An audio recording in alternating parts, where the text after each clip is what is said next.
Hola chicos, bienvenidos a talleresencasa.com.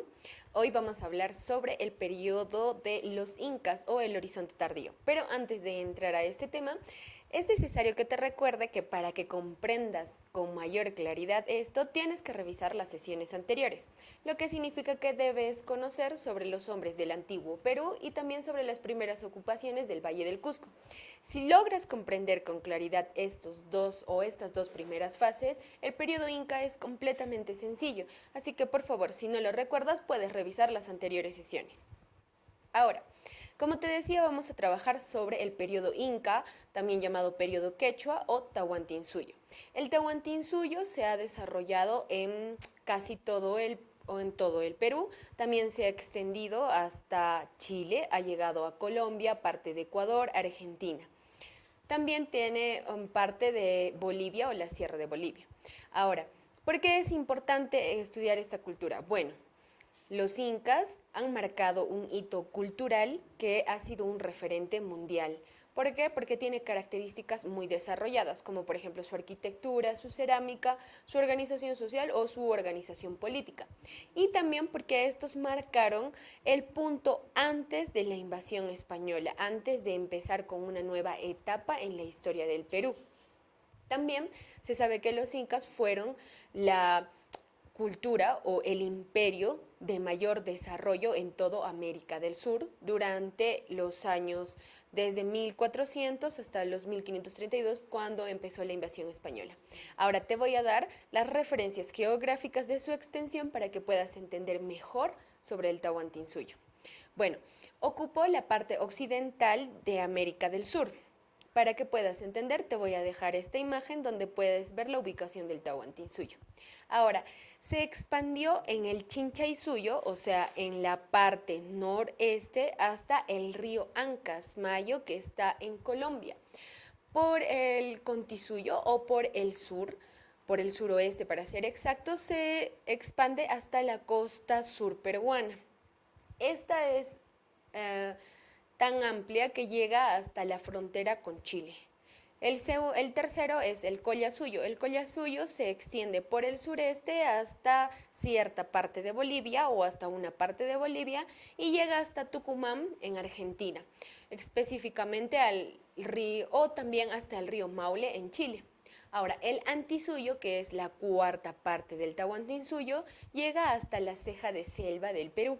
Sin embargo, no se han encontrado vestigios arqueológicos que digan que se ha ocupado la selva por completo. Dentro del Tahuantinsuyo también debemos conocer la evolución histórica, cómo ha ido evolucionando o cómo han ido evolucionando los incas hasta llegar a su parte más alta o hasta su decadencia. Bueno, lo primero que debes saber es que hubo un periodo que es legendario o el mítico. ¿Qué quiere decir? No se tiene un vestigio material o escrito de que realmente haya existido, pero sí existe la tradición oral, o sea, costumbres, mitos y leyendas que se han ido transmitiendo de generación en generación.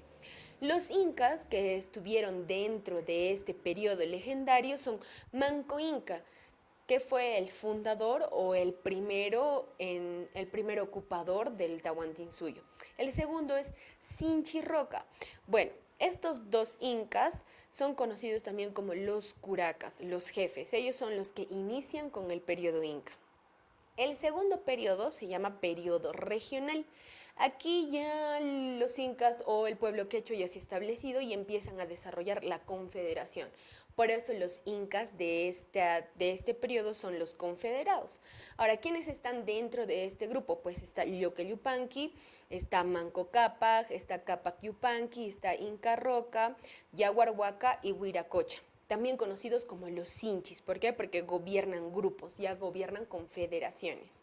Luego, o el tercero, es el periodo imperial o el periodo de expansión. Bueno, en este caso, los incas ya se han consolidado y aparte de consolidarse, también han empezado a conquistar, han empezado a absorber culturas o antiguas ocupaciones. Por lo tanto, se vuelven multiétnicos. ¿Qué quiere decir? Que al absorber etnias han ido mezclando y han ido construyendo nuevas producto de estas. No te olvides que este periodo es multiétnico. Ahora, ¿qué incas están dentro de este periodo? Pues está, por ejemplo, Pachacútec, que es el más resaltante porque es el que hace que el Tahuantinsuyo llegue a su mayor expansión. También está Tupac Inca Yupanqui y finalmente está Huayna Cápac. Estos, como son los más importantes del periodo del Tahuantinsuyo, porque con ellos se alcanza la cúspide en expansión, son conocidos como los incas históricos. El cuarto periodo del Tahuantinsuyo o de la historia del Tahuantinsuyo es el periodo de decadencia. Esta comienza con la invasión española. Pero, ¿por qué se llama la decadencia? Pues no fue precisamente porque los españoles nos estaban invadiendo, sino porque en ese momento estaba existiendo una pugna civil internamente. ¿Qué estaba pasando? Huáscar y Atahualpa estaban luchando para heredar el trono de su padre y poder así gobernar el Tahuantinsuyo. En ese momento, en plena lucha civil, en plena lucha de pueblos y de gobierno, llegan los españoles y empiezan a invadirnos, aprovechando esta coyuntura política. Los españoles empiezan a aliarse con ciertos grupos. Inicialmente se empiezan a aliar con los grupos de Huáscar, que están en contra de Atahualpa. Cuando logran, o bueno, cuando se les acusa de asesinar a Huáscar, la gente de Atahualpa no les da el visto bueno para seguir siendo sus aliados, sino al contrario empiezan una lucha contra ellos. El último periodo es la resistencia de Vilcabamba o el periodo de la resistencia. Este comienza en el año 1536, después de la invasión española, hasta el año 1572 aproximadamente.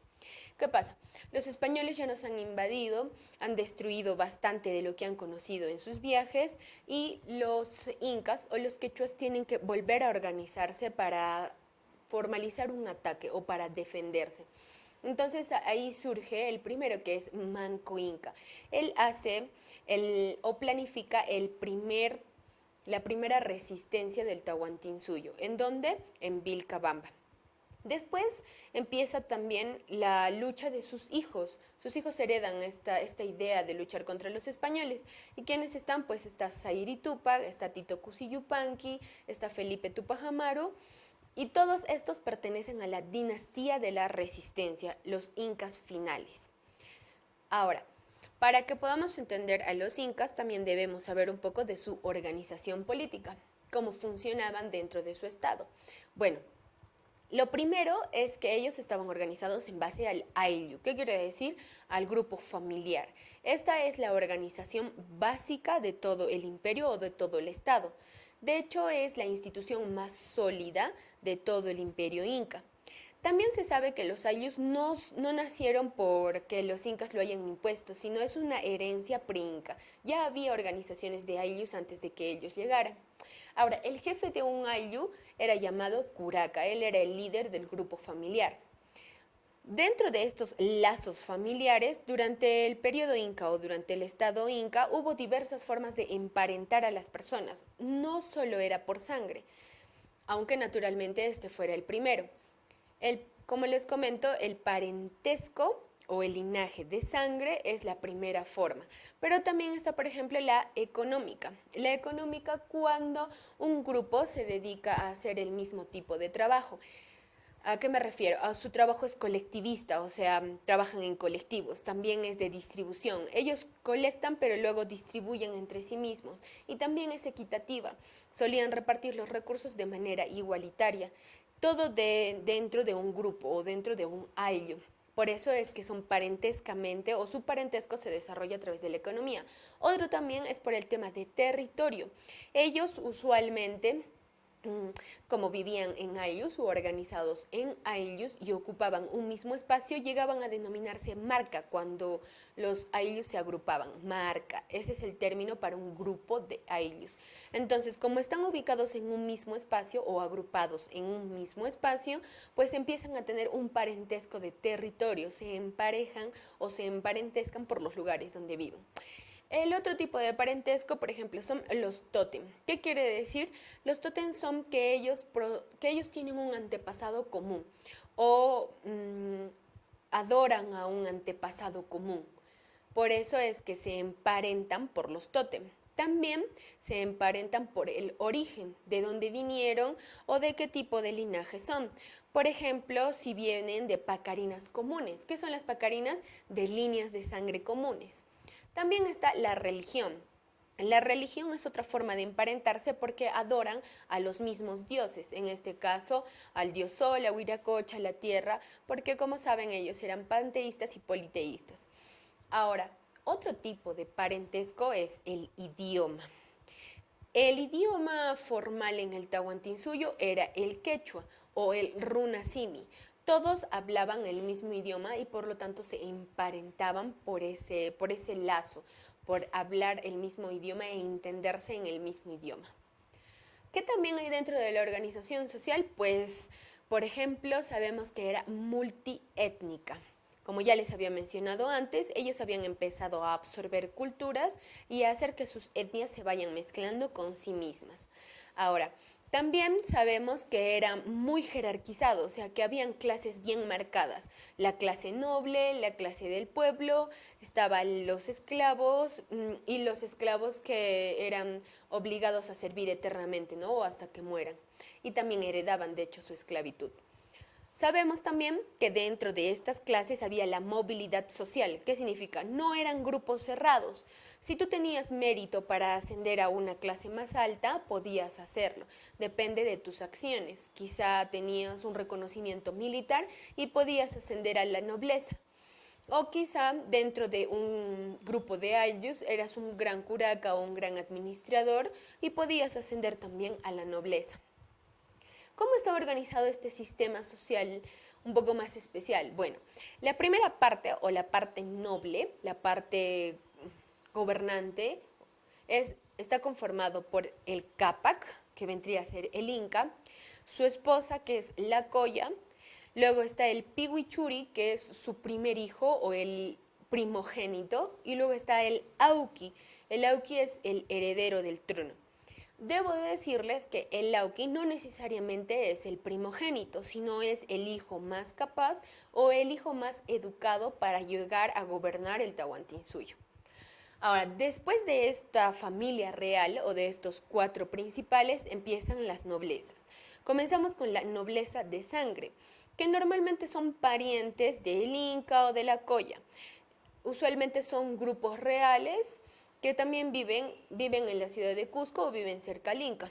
Luego está la nobleza de privilegio. Usualmente esta nobleza de privilegio es porque ha sido meritocrática, o sea, alguien ha ganado el mérito de ser noble y el Inca le da el privilegio de entrar a este grupo selecto, por eso es nobleza de privilegio. Y finalmente está la nobleza regional. La nobleza regional son todos aquellos reyes o aquellos gobernantes de los pueblos que ellos han conquistado. Si recuerdan en las sesiones anteriores, les hablé de cierto pueblo que fue conquistado y su rey trasladado a Cusco para ser de la nobleza regional. Si no lo recuerdas, puedes revisar la sesión anterior. Ahora, después de haber acabado con esta segunda escala de la nobleza, vamos a entrar a la tercera, que son los hatunrunas o los mitimaes o mitmas. Los hatunrunas o los mitimaes son los esclavos o los trabajadores.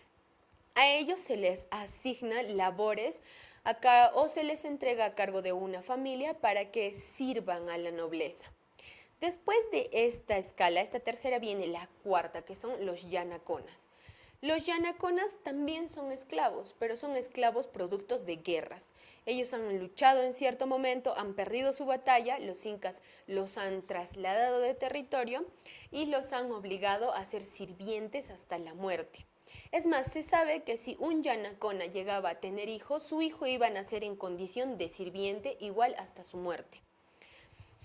Dentro de esta organización vamos a hablar un poco del tema político. En este caso, los incas también tenían una organización política. ¿Qué quiere decir? Que como eran una monarquía absolutista, o sea, sabemos que era una monarquía porque había un solo inca que gobernaba todo el imperio y que también era absolutista porque en él recaía todo el poder, también habían otras formas de gobierno de manera interna. Por ejemplo, estaba la forma teocrática militar. O sea, los sacerdotes y los militares eran otro tipo de gobierno o otro tipo de influenciar políticamente en su pueblo. También está que dentro del poder político sabemos que se heredaba o era hereditario, por eso existe el Auqui, que es el que va a heredar el trono. Dentro de esta estructura vamos a hablar o vamos a ser más específicos en lo que tiene que ver con la estructura de gobierno, para que entiendas cómo eran gobernados los incas y de qué forma funcionaban. Bueno, el que gobernaba es el Capac, que es la máxima autoridad, su palabra es la ley y además es el hijo del dios, él es el Inca, el gobernante. Después de él está el Consejo de Suyux. ¿Qué significa? También conocido como Suyuyuk Apu. Ellos son la autoridad, son como la parte administrativa. Ellos deciden, se reúnen y deciden sobre cómo están funcionando los ayllus y cómo pueden mejorar. El siguiente es, o el siguiente estrato de gobierno es el Auqui. El Auqui, que es el futuro Inca y se está preparando para ser Inca, empieza a adquirir poder político o empieza a adquirir un poco de poder para gobernar. ¿Por qué? Porque está practicando. Cuando su padre muera, él ocupará su lugar y empezará a desarrollar sus actividades como Inca oficial. Después de este están los Apunchik. ¿Qué son los Apunchik? Son los gobernantes de las provincias. Como sabes, el Tahuantinsuyo es bastante extenso, entonces utiliza gobernantes provinciales. Ellos representan el poder del Inca en las provincias. Después están los Tucuiricuy. Los tucuricos son una especie de supervisores. El Inca envía tucuiricos a través de todo su territorio para que ellos observen lo que están haciendo los sinchis o las clases gobernantes. Ellos envían o transmiten al Inca los mensajes que ven en las provincias, si funcionan económicamente, si funcionan culturalmente o si tienen algún problema de carácter social o religioso. Después de ellos están los curacas. Como ya te lo había mencionado antes, los curacas son los jefes de los ayllus. Ellos trabajaban usualmente en grupos de 10 o en grupos de 100 o en grupos de 1000. Usualmente esa era su categoría. Los curacas ellos eran los que gobernaban los ayllus y ayudaban también a que su sistema económico fuera fluido y no tuvieran obstáculos sociales o quizás rebeliones de carácter político o religioso. Después están los sinchis. Los sinchis eran los jefes militares. Eran la clase guerrillera del periodo inca o del estado inca. Usualmente los sinchis estaban presentes donde estaban las tropas de guerra. Entonces podían ubicarse en las diferentes provincias en toda la extensión del Tahuantinsuyo. Ahora, algo más que debemos conocer del horizonte tardío del periodo inca es el sector administrativo. Estaban organizados de manera presencial. ¿Qué quiere decir? Siempre había alguien presente que representara al inca y ejerciera su administración o su poder. También sabemos que había diferentes tipos de administración dentro de este territorio, dentro de este estado que es vasto. Por ejemplo, la forma de administrarlos era que todos hablasen el mismo idioma. No se podía permitir que una etnia que viene con su idioma original siguiera hablando el mismo idioma dentro del estado inca. Tenían que adaptarse al quechua. Era la forma de administrarlos y se les decía que tenían que hablar el quechua o el runasimi de forma obligatoria. Ahora, otra forma de administrarlos, por ejemplo, fue la creación de caminos o capajñán. Usualmente se creó caminos que cruzaban por casi todo o todo el territorio inca y se podían trasladar tropas, se podía trasladar alimentos, camélidos e incluso el mismo Inca en sus viajes oficiales de visita a todas sus regiones. Otra cosa que sabemos es que existía un sistema de contabilidad. La contabilidad se establecía a través de los quipus. Los quipus eran un sistema en el que se ataban nudos hechos en lana y podían contabilizar la producción de camélidos, la producción agrícola o quizá el número de militares, el número de ayllus o el número de curacas. Eran el sistema contable que se utilizaba en todo el estado o el Tahuantinsuyo. Ahora, también sabemos que otra forma de administrar eran las expresiones religiosas. ¿Qué quiere decir? Que como nosotros habíamos dicho antes, este estado imponía sus leyes, también imponía su manera idiosincrática de pensar, o sea, su manera de desarrollar sus deidades. Entonces los obligaban a creer en lo mismo y por lo tanto ellos tenían que adorar u ofrendar a los dioses y esta era otra forma de administrar o contabilizar los ayllus en las provincias incas. Dentro de este sistema inca, otra cosa que podemos aprender es sobre su economía. Bueno, la economía del estado inca era básicamente ganadera y agrícola. De hecho, eran sus mayores explotaciones durante todo el estado. También eran complementarios con el tema artesanal. Sí, prevalecía bastante el tema de la textilería, orfebrería y cerámica. Era la manera complementaria. Ahora, algo que sabemos del tema económico era que ellos eran colectivistas, o sea, sí trabajaban en colectivos, eran bastante solidarios y trabajaban en grupos. Ahora también sabemos que eran autosuficientes. Ellos generaban sus propios recursos, luego los consumían y a veces se redistribuía por orden del Inca. Eran usufructuarios y finalmente eran intensivos. ¿Qué quiere decir? Que tenían una agricultura intensiva, o sea, aprovechaban al máximo las tierras y también una ganadería intensiva, que quiere decir que no solo aprovechaban la carne, sino también aprovechaban el guano, aprovechaban la lana, entre otros que podrían ser resultados de la ganadería. Ahora, se dividen en sectores o hay sectores dentro de la economía inca. Por ejemplo, la primera es la producción. Dentro de la producción tenemos que hablar sobre la materia. ¿Y la materia qué son? Es la tierra, también está el trabajo y finalmente está el capital. Usualmente dentro de la tierra están las tierras de la nobleza, las tierras del sol y las tierras propias o privadas. Luego está el trabajo. Hay formas de trabajo dentro del periodo inca, por ejemplo, está el aini, la minca, la mita, que son trabajos de retribución, que son trabajos obligatorios o que son trabajos de redistribución, según el inca lo ordene en el momento. También está la circulación. ¿Qué quiere decir?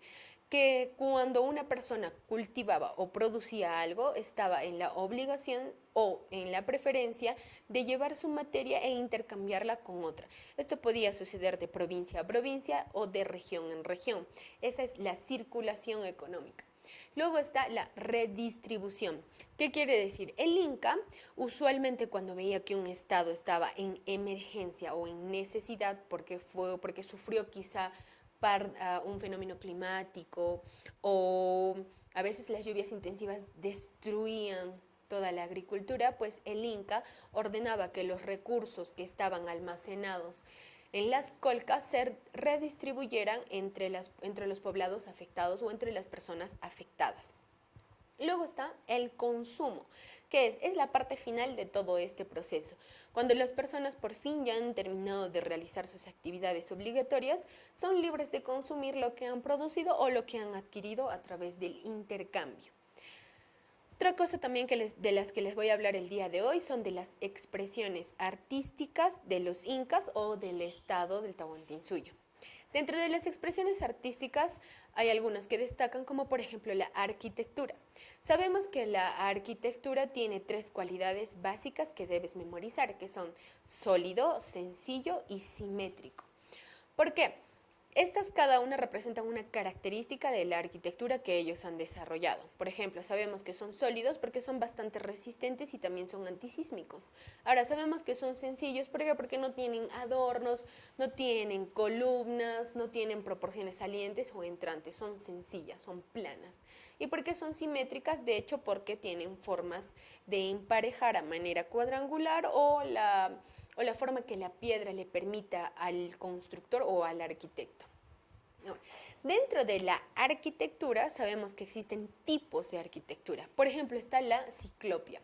¿Qué son las ciclopias? Son piedras enormes que normalmente son labradas en los bordes para que encajen con otras del mismo tamaño. Un ejemplo de esto es, por ejemplo, Sacsayhuamán. La segunda es la poligonal. Son piedras de polígonos exactos o pulidos de tal forma que pueden encajar con otras con mayor precisión. Luego están las almohadilladas. Son piedras que también están labradas a los lados, pero que en la cara tienen una forma de almohada o sobresalen de manera circular. Ahora luego está el estilo clásico o el estilo imperial, que ya se consolida con Pachacútec. Por ejemplo, podríamos verlo en el Coricancha. Y finalmente está el estilo celular o el estilo de rosa, que son piedras que no necesariamente están labradas, pero que se van ensamblando de manera circular alrededor de una central. Dentro de estos tipos de arquitectura, o bueno, de estos estilos arquitectónicos, tenemos los tipos que sí son relevantes estudiarlos, o sea, que sí están enmarcados. Por ejemplo, la arquitectura civil. ¿Qué significa?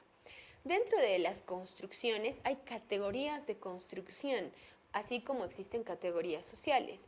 Entonces, la primera es la arquitectura civil. Son todas las construcciones que tienen que ver con la vivienda de los nobles o de la nobleza. Uno de esos es el Hatun Kancha. Luego está la arquitectura religiosa o la arquitectura de culto. Usualmente esta arquitectura funcionaban como adoratorios para sus dioses o deidades. Por ejemplo, entre ellos está Sacsayhuamán y está el Coricancha, que puedes revisar en esta imagen. La tercera o el tercer tipo arquitectónico es la arquitectura militar. ¿Qué significa? Que los incas no solo construían para vivir o para rezar, sino que también protegían o amurallaban sus territorios para estar protegidos de posibles invasiones o intentos de ataque. Parte de esa arquitectura, por ejemplo, son los de Ollantaytambo. La última expresión artística de la que te voy a hablar el día de hoy es de la cerámica inca. La cerámica inca era utilitaria y también tenía carácter ceremonial. ¿Qué quiere decir? Utilitario es cuando el pueblo tiene acceso o puede utilizar esa cerámica libremente para su uso personal o para el que él prefiera.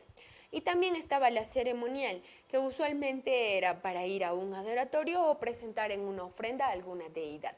Dentro de este grupo, el que más resaltaba era el urpu, o lo que algunos llaman al aríbalo. Estos tenían forma globular con un cuello bastante alargado y una boca abierta y el cuello evertido, o sea, el cuello hacia afuera. Tenía dos asas y a veces estaban con adornos de animales en la parte exterior. La parte baja o su base era cónica, eso le permitía sentarse en la tierra sin caerse y sin derramar el líquido. Para que recuerdes el que es un urpu o la forma de un urpu, te voy a dejar estas imágenes. ¿Qué representaban ellos en los urpus? Pues en los urpus había representaciones geométricas. De hecho, la cerámica inca se divide en tres tipos, la cerámica A, B, C. La cerámica A, que usualmente son los dibujos geométricos, la cerámica B, que suelen ser helechos o un tipo de plantas representados en su pintura, y finalmente la C, que es la fusión de ambas. Tiene representaciones geométricas y también tiene de helechos. Ahora, también hay representaciones antropomorfas y también hay fitomorfas. La cerámica es bastante variada en decoración y también ha presentado muestras de tener decoración zoomorfa, o también ha mostrado tener deidades, representación de deidades. Otra cosa que me olvidaba mencionarte es que la cerámica o los urpus tienen una especie de apéndice en la parte frontal, como una carita.